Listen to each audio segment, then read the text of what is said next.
Buenos días para todos los que se conectan a esta hora a una nueva sesión de Edu.Digital Bilingüe en esta nueva temporada, un espacio del Centro de Estudios Aeronáuticos para estar más cerca de todos ustedes y hablar de temas que contribuyen a nuestra calidad de vida y nos ayudan a fortalecer nuestras habilidades en una segunda lengua. En la sesión de hoy, There is and there are, how to use it, nos acompaña el docente Miguel Ángel Cruz Padilla. Teacher Miguel, welcome back to Edu.Digital Bilingüe. Hello, Lina, and thank you so much for your introduction. And welcome back, everyone, once again to Edu.Digital Bilingüe, and a space designed for you to improve your language proficiency. So, as Lina said, today we're going to see there is and there are usage, but let's see and let's talk in this case, as you can see here in this slide, touring by the city.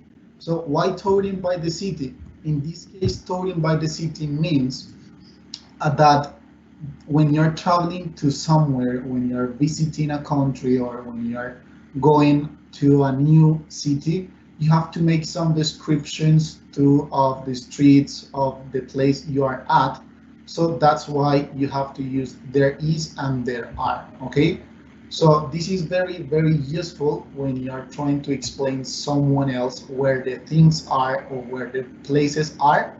So in this case, in this lesson, we are going to check those topics. Our context today would be walking in the street. I told you the topic would be there is, there are, and it, okay?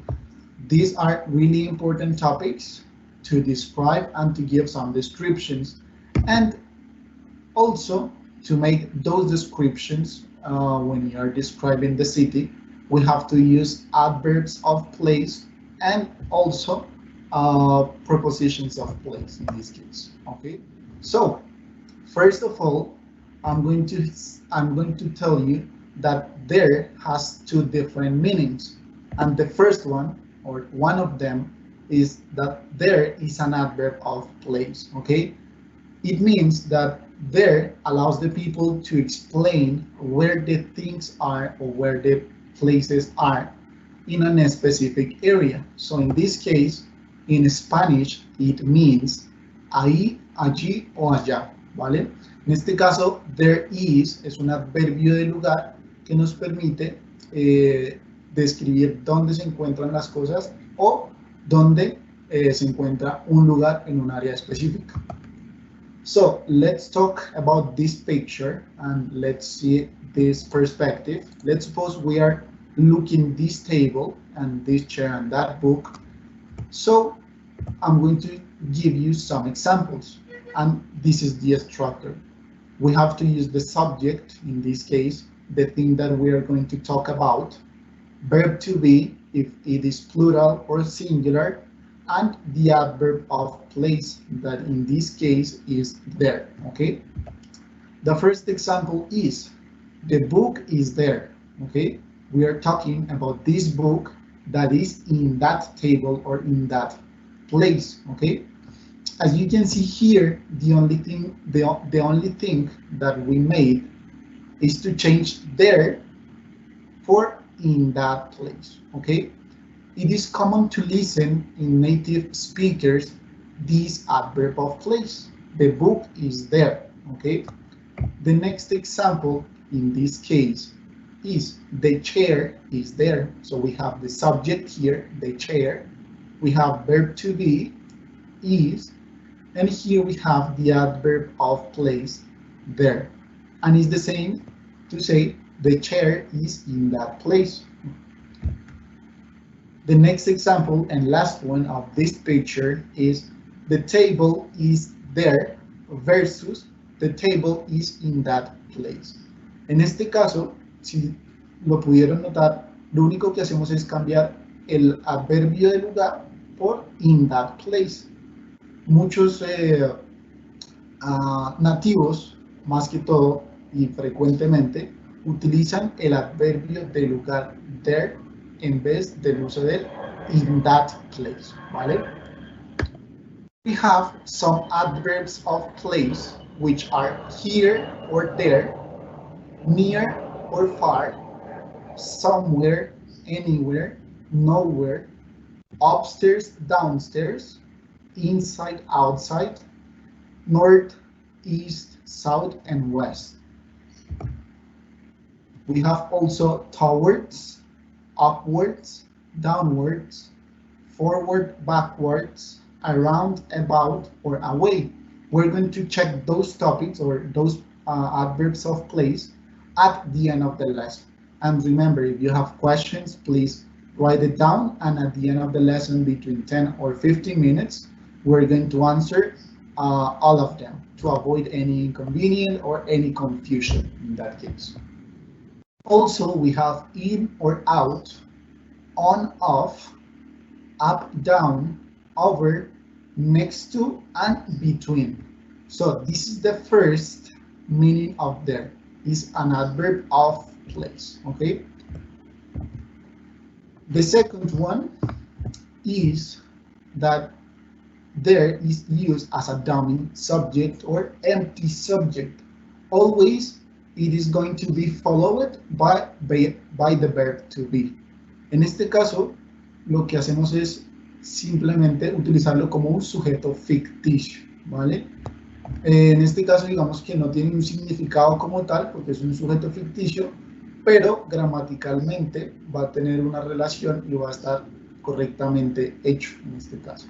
There is, and there are is used to introduce a topic or say that something exists or does not exist somewhere or at some time. So in this case, there is and there are is the empty subject or dummy subject.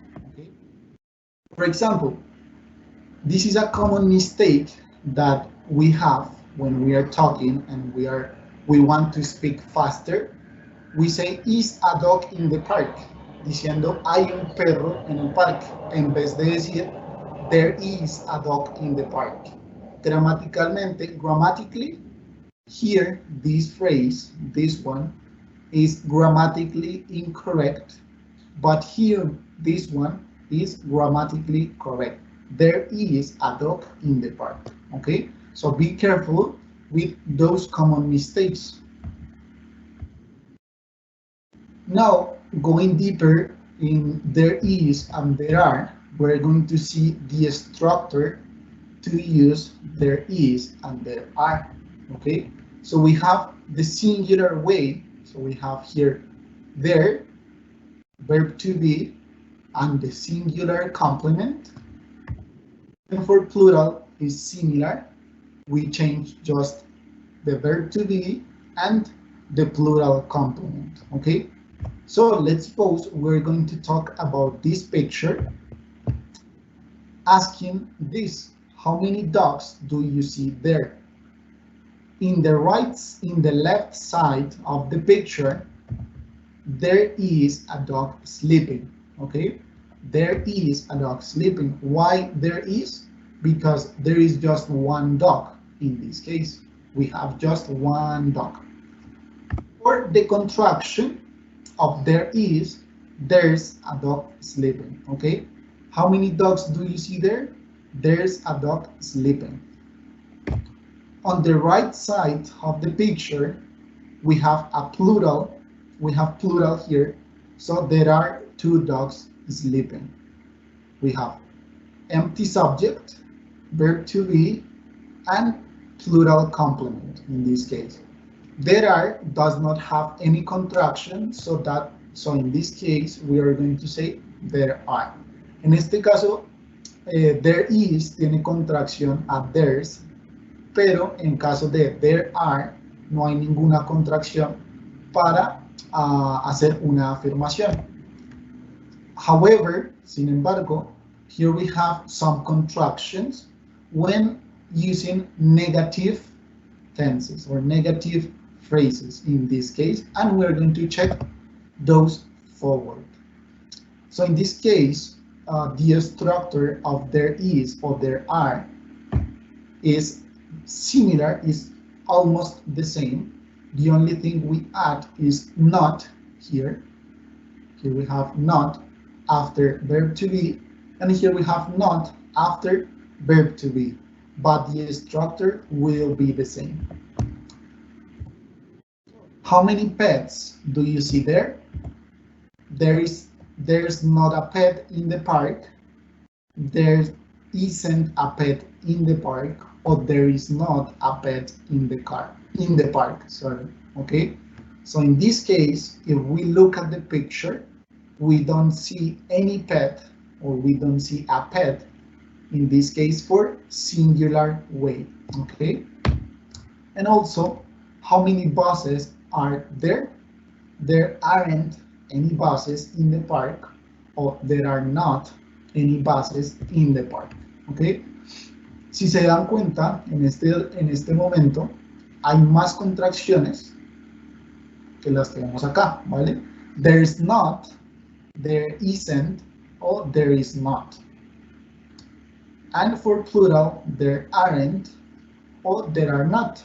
Also, when we are using negative ways or affirmative phrases, remember to say, to use articles for countable or uncountable nouns.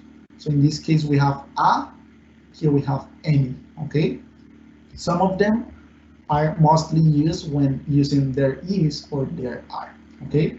If you have questions, remember, go ahead and write it down in the chat. And at the end of the lesson, we are going to answer those questions and all of them. Here, it is necessary to talk about common mistakes when using there is or when speaking with someone else, and we want to clarify something where the places or where the things are.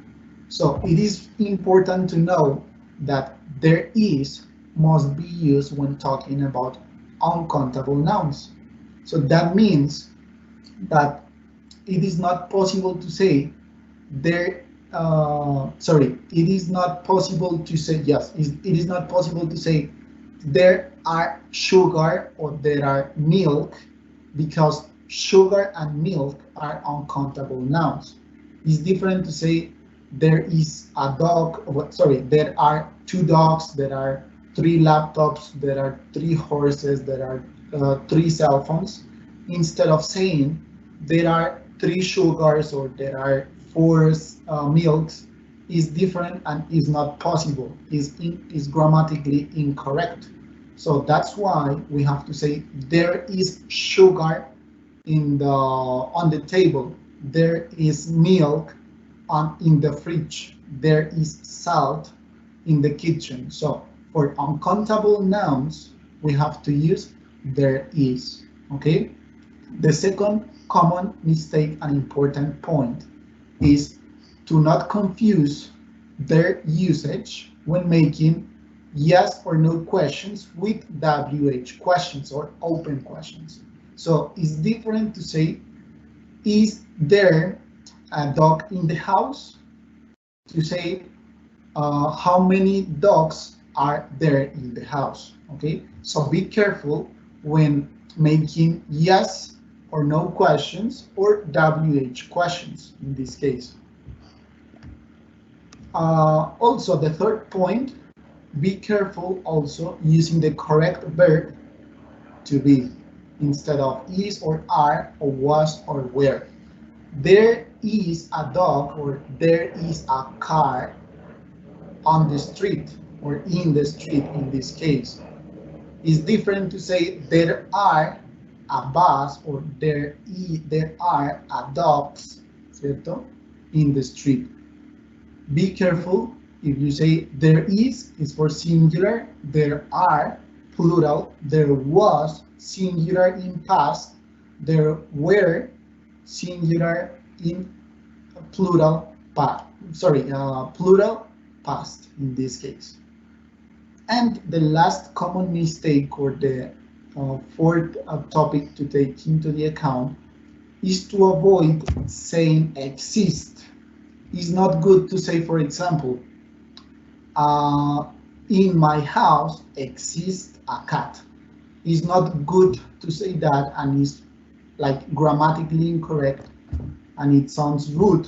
So it is better to say there is a cat in my house. So it's different to say that, and it's better, and always you will listen from a native speaker to say there is instead of exist. Entonces, algunos errores comunes son 4. Los primeros son, el primer error común es utilizar there is. Siempre tener en cuenta que there is se utiliza para no contables, ¿listo? Si hablamos de azúcar, si hablamos de leche, si hablamos de sal, de café, que son no contables, utilizamos siempre there is, ¿listo? Ese es el primer punto importante. El segundo punto, no confundir cuando se estén haciendo preguntas abiertas o preguntas cerradas. ¿Por qué? Porque la estructura es distinta y pues hay que tener en cuenta si se está utilizando el there is como un adverbio de lugar o el there como un sujeto ficticio en este caso. Adicionalmente, tener cuidado con el uso correcto del verbo to be, ¿cierto? Muchas veces por el afán o por hablar utilizamos el verbo to be incorrecto. Si es singular, a veces utilizamos el plural, o si es plural, a veces utilizamos el singular, o se nos cruzan los tiempos. Si estamos hablando en presente, podemos utilizar pasado, o si estamos hablando en pasado, muchas veces utilizamos el presente. Entonces, tener en cuenta esos errores que nos pueden suceder. Y por último, el decir exist a decir there is o there are es muy diferente. Digamos, lo que exist no es que esté gramaticalmente incorrecto, digamos que se puede decir, pero podríamos decir que es un inglés que no va acorde a la gramática, ¿sí? Que no va acorde al vocabulario, a la fluidez. Entonces es muy distinto decir exist a there is y there are, ¿vale? So here we have some examples to complement there is and there are usage. So first, there are 3 red stop lights. Where are they? So here we have 1 red stop light, 2 stop light, and 3 stop lights. So there are 3 red stop lights. So here we have dummy subject, verb to be, and plural complement in this case. The second example, there are some light posts at the road. Algunos postes de luz, ¿cierto? So here we have 1, 2, and 3 light posts at the road. Again, we have dummy subject, verb to be, and complement in this case. The next example is, there is a pedestrian in the middle of the street, or there's a pedestrian in the middle of the street. Where is he? He's in the middle of the street here, okay? Here is the pedestrian in the middle of the street. The next one, there is a bank crossing the street, or there's a bank crossing the street. So let's suppose if we are walking on this side of the street, we have to cross to arrive to the bank. Let's suppose this is the bank, okay? So if we are walking on this side of the street, we have to cross and we arrive to the bank. So there is a bank crossing the street. Remember, you can use some contractions for there is or there's in this case. In the negative form, there isn't a yellow car around the street, or there is not a yellow car around the street. Como no vemos ningún carro amarillo alrededor de la calle, digamos que en la imagen, decimos there is not a yellow car around the street. Also, there aren't any animals in the street, or there are not any animals in the street. En este caso, cabe aclarar que a pesar de que utilizamos el are como plural, tenemos que utilizar el sujeto, tenemos que decir el sujeto de manera también plural, ¿cierto? No podemos decir There aren't any animal in the street, porque sería incorrecto. Sería decir, there aren't any animals in the street, ¿vale? Igual que este.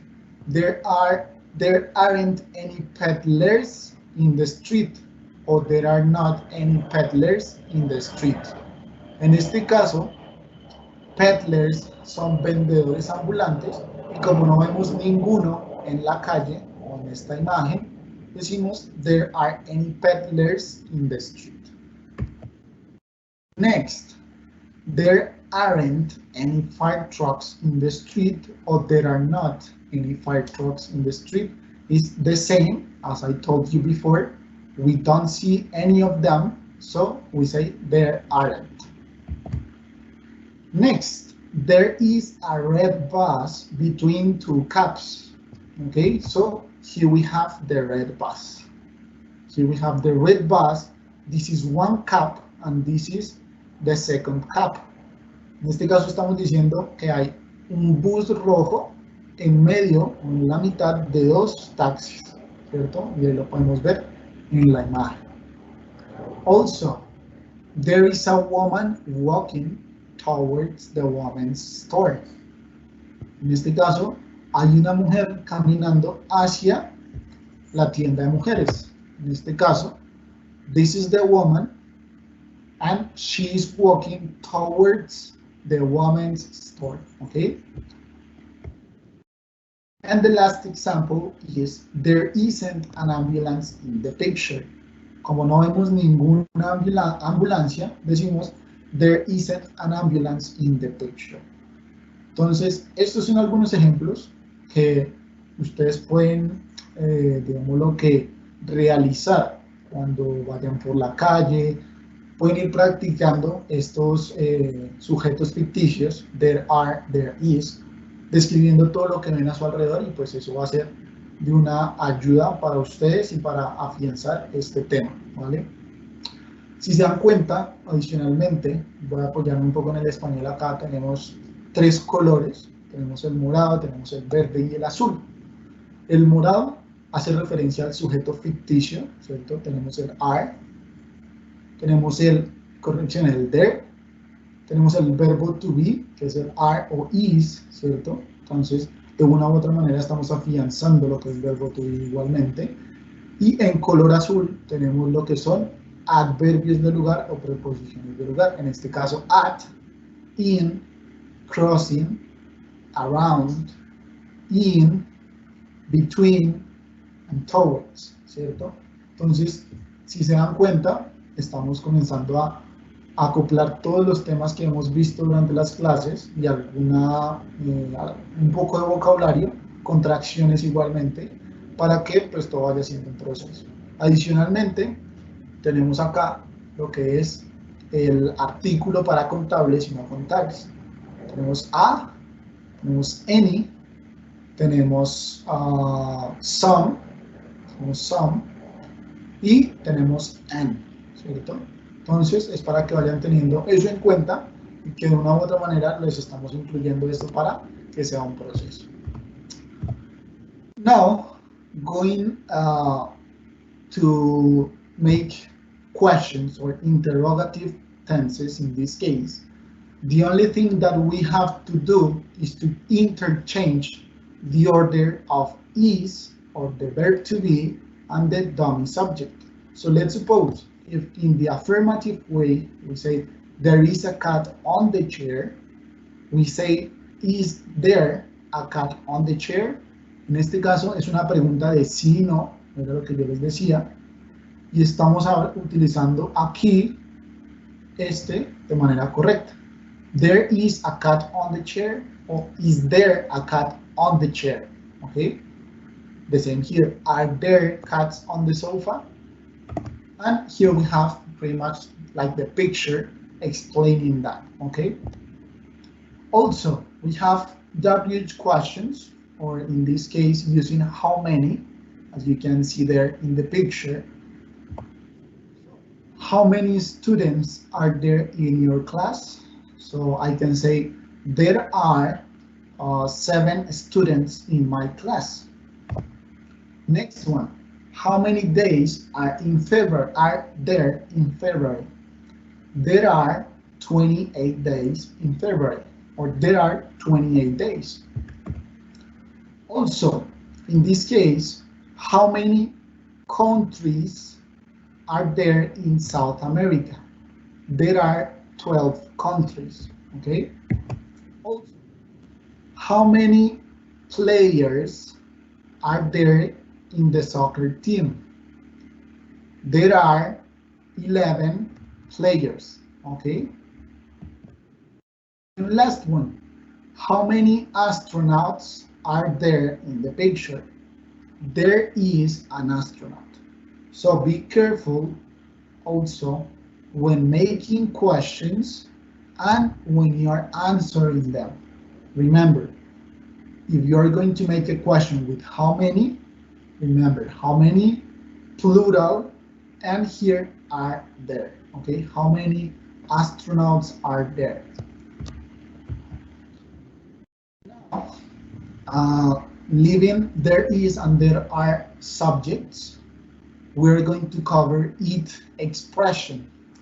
We always use it for a lot of things and it has different applications, but also it is used for a dummy subject when describing something. Nuevamente, en este caso utilizamos it, como ustedes bien saben, para muchas, digamos, cosas cuando estamos hablando en inglés, pero adicionalmente también se utiliza como un sujeto ficticio. This expression is mostly followed by an adjective rather than a noun phrase. So let's suppose if we are describing something that is beautiful or something that calls our attention, we can say it is good, it is beautiful, it is awesome, it is amazing. So we have an adjective after the expression it, okay? And here we have the structure and some examples. It, verb to be, and the adjective. It is nice. So here we have it, verb to be with contraction, and here we have the adjective. It is nice. It is lovely. Okay. Me encanta. O está bien, ¿cierto? Also, another application in this case is to use infinitive after the adjective. So in this case, it is nice to be here, or it is lovely to have time to relax. So here we have it, verb to be with contraction, adjective, and the complement to, and the infinitive, in this case, be. And on the other case, it's lovely to have time to relax. Okay.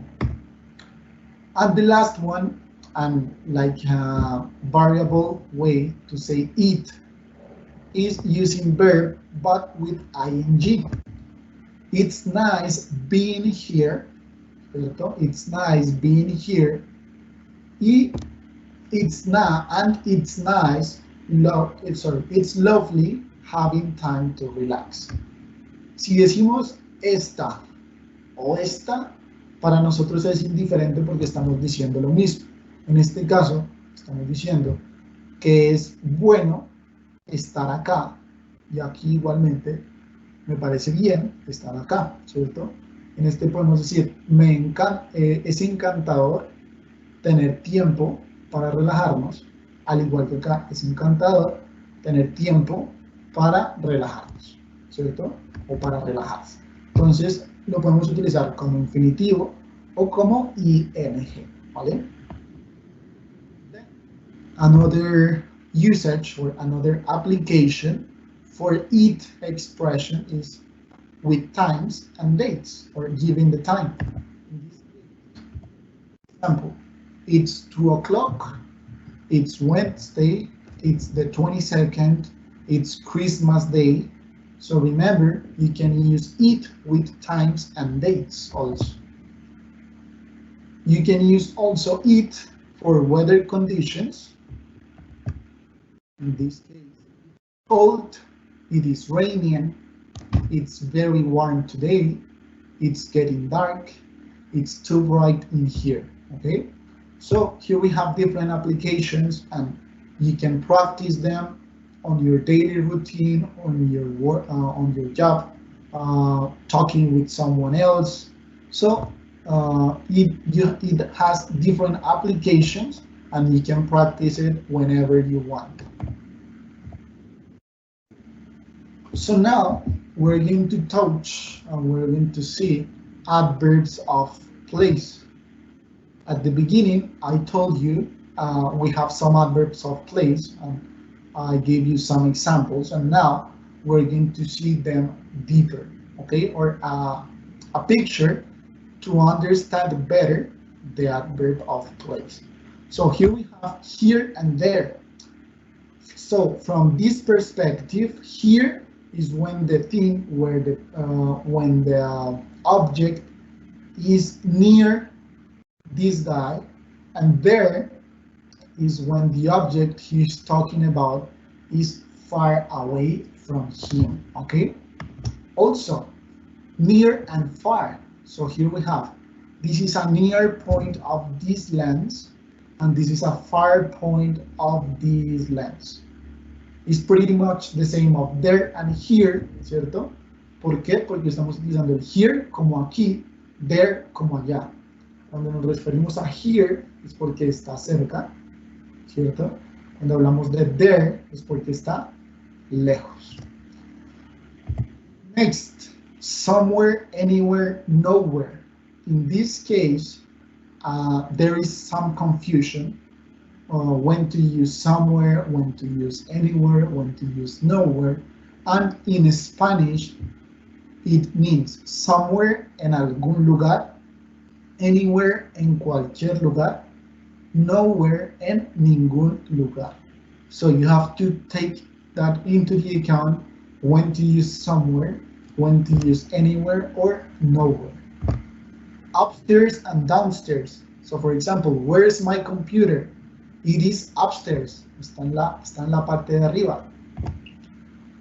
Inside, outside is pretty much graphically understood. Inside, when you're inside a box, for example, in this case, outside, right? Cuando estamos dentro o fuera de algún lugar en específico.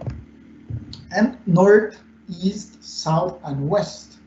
Remember, you have a combination, northeast, northwest, southeast, or southwest. So here we have the first adverbs of place.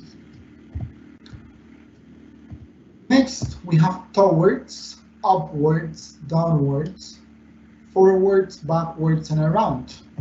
So the first one, towards versus away from. So remember the example of the picture, the woman, or there is a woman walking towards, in direction of the woman's store, ¿cierto? Vamos en dirección a, o nos estamos acercando a, ¿cierto? And away from is when I am leaving that place, cuando me estoy alejando de ese lugar. Upwards and downwards. So for example, in this case, it is a movement of the oil demand and the global oil supply. So in this case, the oil demand is upwards, is going up, right? And the global oil supply is downwards, is going down in this case. Forwards and backwards. Forward in this case means when I am walking straight in, okay, and backwards when I'm going back in this case. Around, we can use these two, around, about the movement. I'm walking around this box, or let's suppose if there is a lot of people around this box, okay? Entonces es tener en cuenta la diferencia de este around a este de acá. Este es el movimiento que estamos haciendo alrededor de esta caja y esto es en donde están las personas respecto a este objeto. Y por último, tenemos acá in, out, on, off, up, down, over, next to, and between. So get in or get out. So get out is when I was in and I had to get out, to get outside in this case, right? So get out. Get in is the opposite, of course. In this case, on or off, it would be complemented by, in this case, get on or get off. Get on the bus or get off the bus. Significa subirse o bajarse, en este caso sea de un transporte público, sea el bus, sea una moto, sea un carro, lo que vayamos a decir. Down or up, it would be the movement, of course. Next to is the position of this ball respect of the box in this case, and between. So this ball is between these two boxes. Remember the example of the picture? There was a bus in the middle or between two cups in this case, okay? And here we have an activity for you guys if you want to do it for the next class and you want to take a screenshot, you can do it, and the next class we're going to answer this and we're going to see if you have the activity well done or if we have to do some corrections. Entonces en este caso pues es una actividad de 7 puntos para ustedes. Si quieren tomar un screenshot y las quieren escribir, las voy a dejar ahí para que para la siguiente clase las tengamos resueltas y de acuerdo a ello poder resolver preguntas de acuerdo a los temas vistos. So, Lina, this is all for today's class. I don't know if we have questions, if we have comments or suggestions now. Muchas gracias, profe Miguel. En este momento, como lo ha dicho el profe, tenemos espacio para las preguntas que nos han realizado en el chat y aprovechamos para saludar a todas aquellas personas quienes se conectan desde todas las regionales y diferentes partes del país. Parece que no, profe Miguel, que todo ha sido claro. Hemos tenido bastante participación en nuestro chat. Saludos. Sin embargo, no tenemos ninguna pregunta hasta el momento. No sé si de pronto la gente quiera animarse a preguntar. Cualquier duda que tengan es bienvenida. Siempre estamos dispuestos para atenderla o para responderla con el mayor de los gustos. Igual recuerden que para la siguiente clase tenemos tareita. Tuvimos aquí, la gente nos dijo que no se visualizaba clara la presentación, pero probablemente fue más como un tema de conexión por parte pues de sus ordenadores o de sus computadores, porque aquí desde producción siempre estuvimos viendo la presentación clara, así que igual no se preocupen. También nos hicieron la pregunta si estas lecciones quedan grabadas. Sí, estas lecciones todas quedan grabadas y son subidas al canal de YouTube de SEA Noticias. Allá pueden ver desde el principio, desde el año pasado que iniciamos con el programa Edu.Digital hasta la fecha. Entonces vamos a tener todas las sesiones grabadas. Y bueno, se animaron a preguntar, profe. Aquí nos llegó una pregunta que dice, why not to get into the bus? Okay, in this case, we're not, no nos estamos metiendo dentro del bus. Yo me voy a apoyar un poco en el español. No estamos hablando de meternos, en este caso, dentro del bus, sino subirnos, abordarlo. Por eso se utiliza el get on o get off. Listo, profe. Yo creo que esas fueron todas las preguntas. Por hoy hemos terminado nuestra sesión, pero recuerden que de miércoles a viernes, cada 15 días, los esperamos para compartir este espacio de Edu.Digital con temas de bilingüismo, medio ambiente y salud. Esta charla estará disponible para consulta en el canal de YouTube de SEA Noticias. Un muy buen día.